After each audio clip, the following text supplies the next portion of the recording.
Hi everyone, welcome back to another video from Crypto Basics.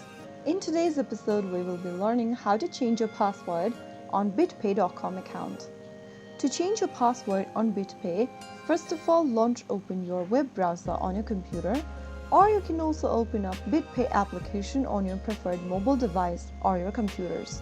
Once you open up a web browser, type in bitpay.com and then sign into your account like you normally would. Either way, after you are logged into your account, go ahead and click on the username appearing at the top right corner, and this will open up a pop-up menu where you need to click Settings.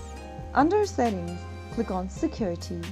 Under Security, click the Update button right next to Password. Now, enter your current password in the first text box, and then enter your new password on the next field. Finally, click on Confirm, and you will then be able to update or change your password for your BitPay.com account. So that's how it's done. I hope the tutorial was helpful to you. If it was, go ahead and give us a thumbs up.